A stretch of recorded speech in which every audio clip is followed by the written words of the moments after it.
Xabaringiz bor, 28-apreldan boshlab Toshkent shahrida Central Asia Expo Uzbekistan xalqaro ko'rgazmalar markazida Inaprom Markaziy Osiyo xalqaro sanoat ko'rgazmasi start oldi. Unda Rossiya va Markaziy Osiyo davlatlarining hukumat vakillari, biznes tuzilmalari rahbarlari, sanoat va ishbilarmonlik doiralari vakillari ishtirok etishdi. Maqsad esa Markaziy Osiyo davlatlari bilan sanoat kooperatsiyasini kengaytirish, xususan axborot texnologiyalari sohasida hamkorlikning yangi ufqlarini aniqlash, Rossiya va O'zbekistonning yirik sanoat kompaniyalari bilan tajriba almashishdan iboratdir.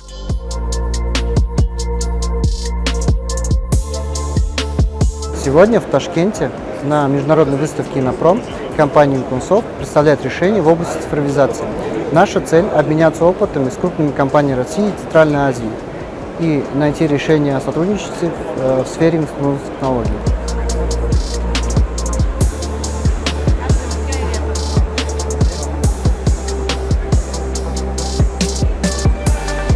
Biz bugun Inaprom Markaziy Osiyo ko'rgazmasida Unicomsoft kompaniyasi nomidan ishtirok etmoqdamiz. Taqdim etayotgan Edo-Ijro.uz yagona idoralararo elektron hujjat aylanish tizimimiz davlat tashkilotlari o'rtasida hujjat aylanish jarayonini raqamlashtirish va optimallashtirishga xizmat qiladi. Shuningdek, UzFace tizimimiz shaxsni identifikatsion aniqlash imkoniyatini beradi. Hozirda ushbu tizimimiz jamoat joylari, pavilyonlarda, stadionlarda o'rnatilgan bo'lib, o'zini samarali natijasini berib kelmoqda.